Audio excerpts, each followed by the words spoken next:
the first sentence in Autobiography of a Yogi by Paramahansa Yogananda is, "The characteristic features of Indian culture have long been the search for ultimate verities and the concomitant disciple-guru relationship." It's the first sentence that Yogananda put into his spiritual classic. You can imagine how important that sentence would be. One time somebody asked Swami Kriyananda, "Do I really need a guru?" And Swamiji said, "No. Not if you just want to be born, grow up, have a family, work, and die, and not really expand your consciousness. No, you don't need a guru. But if you want self-realization, if you want freedom from delusion, you need a guru." You know, in the past, in Kali Yuga, which is an age of form and matter, people generally would say, "I'm a Hindu, I'm a Christian, I'm a Muslim, I'm Jewish." And it was very rare when anybody would change their faith, change their religion at all. And people most of the time followed what their priests told them, their acharyas, their priests told them to believe. And it was very fixed, and there wasn't very much movement in that. But in this new age of energy, institutions and fixed forms are breaking down. And people are using their own experience as a criteria for what they believe. And for those of us that have goals, spiritual goals of self-realization, of moksha, of overcoming our bondage to delusion, you know, we need to have the experiences that allow us to prove our belief and turn it into solid faith before we can take many steps along the spiritual paths. You know, it takes willpower, it takes discipline, it takes creativity to progress far on the spiritual path. And many of us probably think just with willpower and discipline alone, I can do this. I can merge in oneness with God. And we all try that very, very hard. But Yogananda tells us of a story he told Swamiji a story who told us that one time in ancient India, a man was being pestered and bothered by a demon. And he said, "Oh, I'm going to use this mantra I've been taught and put it into this powder, put this powder on the demon, and then this demon will go away." And so he said this mantra over the powder and was getting the powder ready. And the demon just laughed. He said, "Ha, ha, ha." He said, "I already put myself into the powder before you even could put the mantra into it, so it has no effect on me." And so what Yogananda was saying to us is the very mind that we are trying to use as a tool to banish delusion is already steeped in delusion. So it's hard for us to get ourselves out of that quagmire, that forest with so many twists and turns and so dense that we can't even get through. But we still persevere, and we come here on Sunday and we get inspired and we realize, yes, I want more from my life. I want to merge in oneness with God. I want to change my consciousness and expand it, and we feel really good when we leave on Sunday. And then maybe by Wednesday at the office, we're wondering, now, what was it that I really wanted to do on Sunday? You know, Yogananda said, environment is stronger than willpower. When we find ourselves in the environment of nobody else who has this goal of self-realization, who has this goal of oneness with God, it's very, very difficult to achieve it on our own. And that is one of the reasons why, obviously, we come to satsangs, we study during the week, we read Yogananda's books or Swamiji's books, we listen to the music, we do everything we can to put ourselves into the vibration, into the environment, that will encourage our goal of self-realization. But this is a daily battle that every one of us goes through. It's the battle of Kurukshetra, as Yogananda said. You know, we have these citizens within us that want self-realization, that want to be one with God. And yet there is a vast array of other mental citizens within us that say, no, that's way too much work. No, I'd much rather just watch a movie. No, I'd much rather just go to sleep. So we have this constant battle within us, and we need help in that battle. In my own search for spiritual growth, I had a very nice experience when I was in my very young 20s of a feeling of Divine Mother coming to me, of a real feeling of merging with divine love.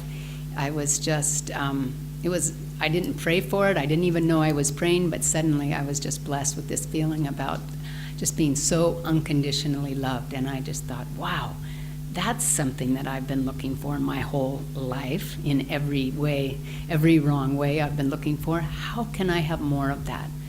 So I spent the next, let me just see how many years that was, at least 16 years, looking to have that kind of experience again and bring it back. And as Master said, you know, on the spiritual path, first books are our teachers.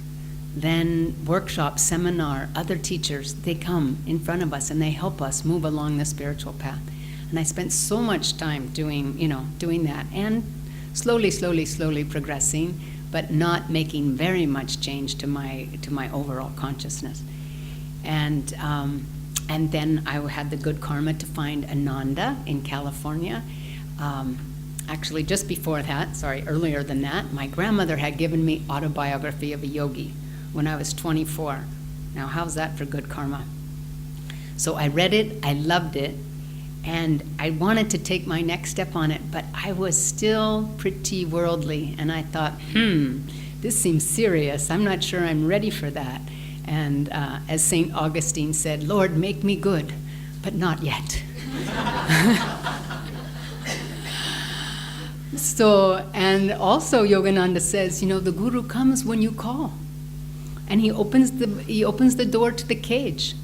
And the bird is so used to the cage that he says, I'm happy here. And the Guru stands at the door and says, come on, come out, come out. And yet I was pretty happy in that cage, so at that point I did not come out. And Yogananda says, the Guru says, I will wait. So then 12 years later, I found Ananda in Palo Alto, California, and I loved it. I loved the teachings, I loved the people, I loved the acharyas, and I said, you know, this place has what I'm looking for. These people, these devotees have what I'm looking for. But why all the gurus on the altar?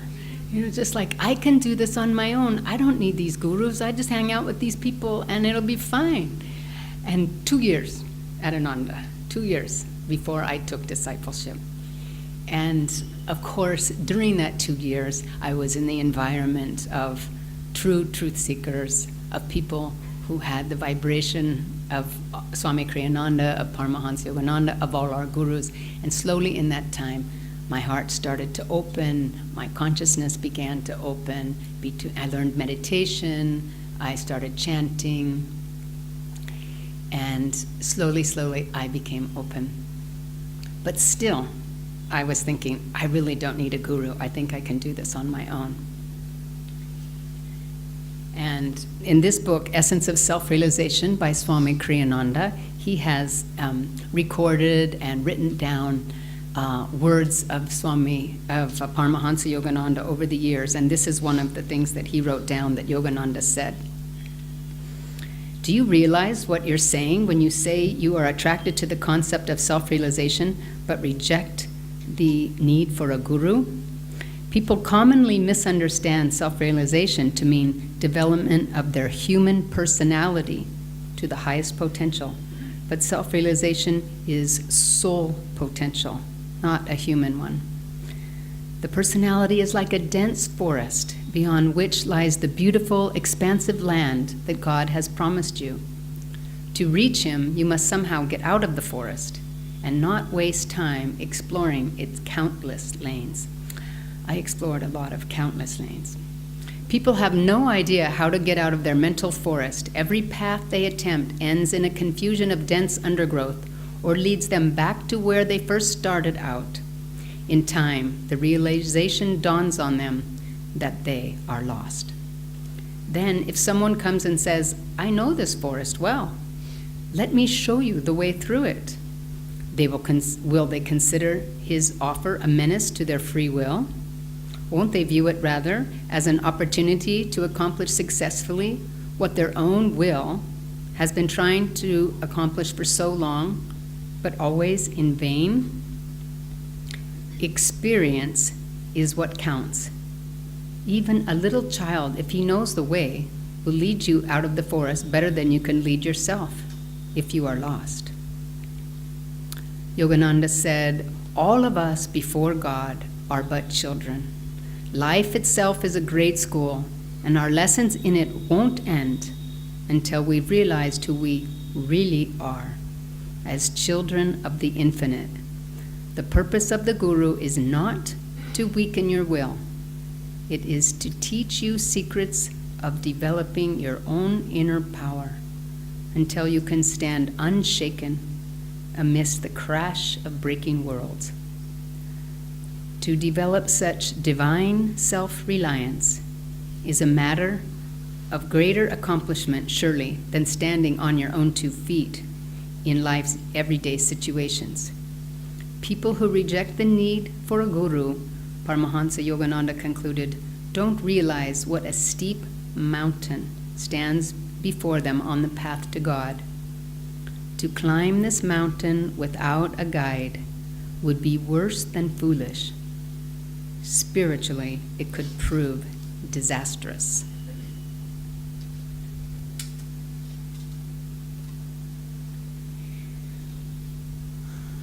And what else Yogananda says in this book, which is an invaluable book. If you don't have that book, please get it. He says that we don't have to go looking for the Guru. By the time our search for God has become strong enough, the Guru will find us, or God will bring us into an environment where you will be close to the Guru and find the Guru. And he said it takes many, many lifetimes of very, very good karma to draw the presence of a true Sadguru. And as many of us know, it's easy to be a student, to read books, to go from place to place, workshop to seminar, and always stay on the surface of things. It's very easy to be a student, but to be a disciple is more difficult. Swamiji would say, there are many, many, many students, but true disciples, very few. Very few. And the Guru bond with the disciple is eternal. We know the stories in the autobiography of a yogi about Lahiri Mahashaya getting lost in the forest and finding his way to Babaji's cave, to the cave where Babaji waited. And I'm going to read you a little section out of that too. When we go to Babaji's cave, it's always so wonderful to relate to this story. But Babaji's saying, Babaji's saying this to Lahiri Mahashaya, who has just remembered that Babaji is his Guru. "For more than 3 decades, I have waited for you here, waited for you to return to me." Babaji's voice rang with celestial love. "You slipped away and vanished into the tumultuous waves of life beyond death. The magic wand of your karma touched you, and you were gone. Though you lost sight of me, never did I lose sight of you. I pursued you over the luminescent astral sea where the glorious angels sail. Through gloom, storm, upheaval, and light I followed you, like a mother bird guarding her young. As you lived out your human term of womb life and emerged a babe, my eye was ever on you. When you covered your tiny form in lotus posture under the Nadia sands in your childhood, I was invisibly present. Patiently, month after month, year after year, I have watched over you. Now watched over you, waiting for this perfect day. Now you are with me. My own, do you now understand? My Guru, what can I say? Lahiri murmured brokenly. Where has ever one heard of such deathless love? I gazed long and ecstatically on my eternal treasure, my Guru, in life and death.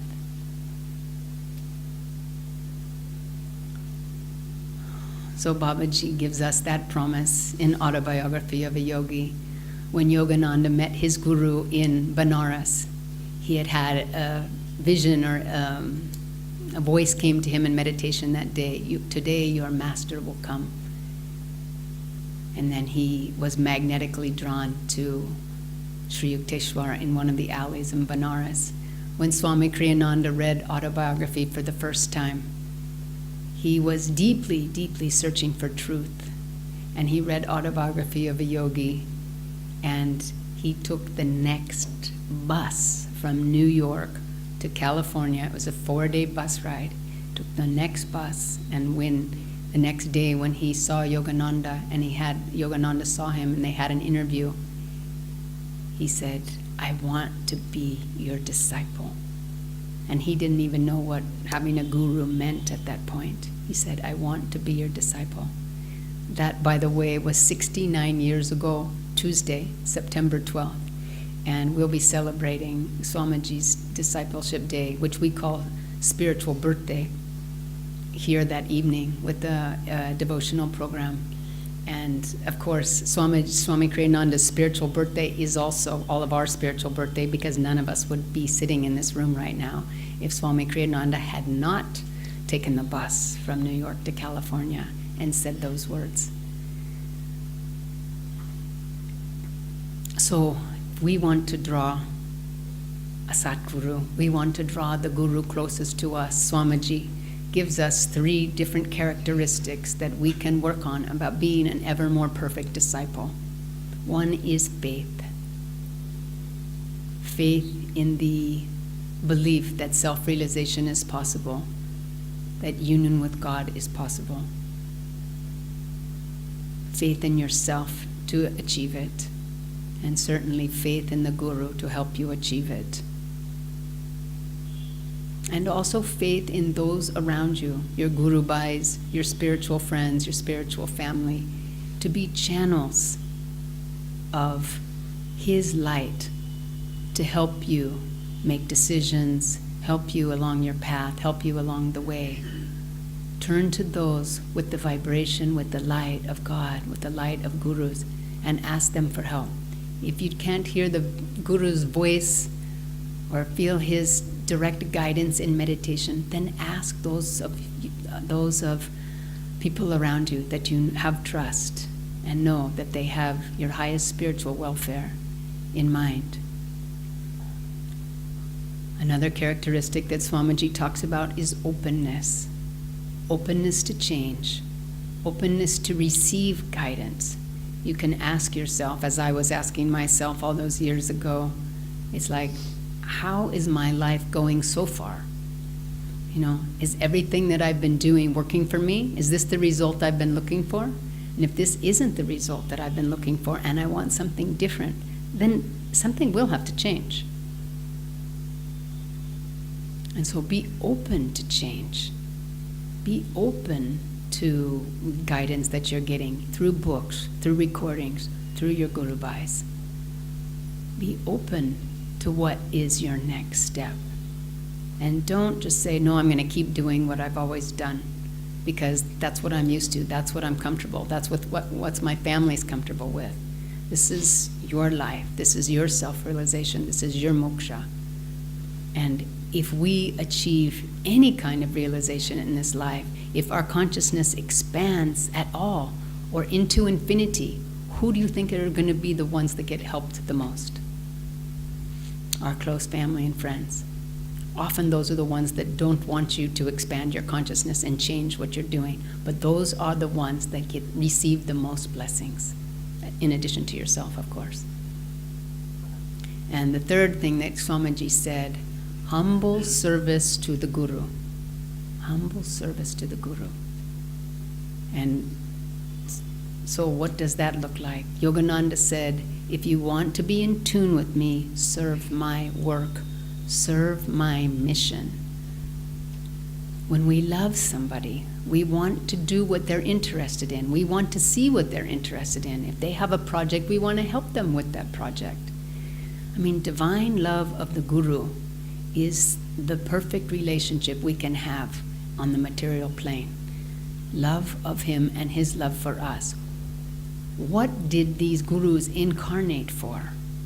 Why did they leave a life of freedom in God, in bliss, to be born with limitation, a limited body, and pain and suffering and dying, of course? Why did they incarnate? To give us hope in our own self-realization.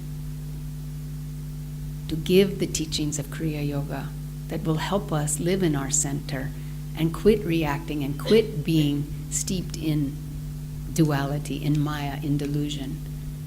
They came for Kriya. They came to help us. They came to give us teachings. They came with their vibration and implanted it in this world, and they gave it to us. So if we're going to do humble service to the Guru, you can imagine that can look like almost anything. It can look from becoming a sort of supporting member of the ashram to teaching your family how to meditate, giving somebody autobiography of a yogi, learning, coming and becoming a teacher and starting to spread these teachings further. Act in kindness with the vibration of the Gurus to everyone in your life, your family, your work, your colleagues, your friends. Consciously be a channel, but serve my work humbly. And as we serve, and we've said many, many times, as we serve, those of us that are serving are the ones who are the most blessed, because we're consciously drawing their vibration. It's flowing through us, and we're the ones who feel the most joy, the most expansion. And as our consciousness expands by being channels, that's when we have greater power to help change the people around us, or just uplift their consciousness. Even if they don't want to be changed, they can feel that their consciousness is being uplifted. So, faith, openness to change, and openness to guidance wherever we find it, and humble service to the Gurus. In this way, we become receptive and can receive the power, the love, the wisdom, the light, the vibration that the Guru is always trying to shine upon us and flow through us. And as we become more and more receptive to that, we become ever closer in our consciousness to their infinite consciousness, to self-realization, which is the goal of all of us here today. And also, we begin to see the Guru's light and love and guidance in everyone around us. Every situation that comes to us, we see his hand and we feel him around us in every moment. God bless you.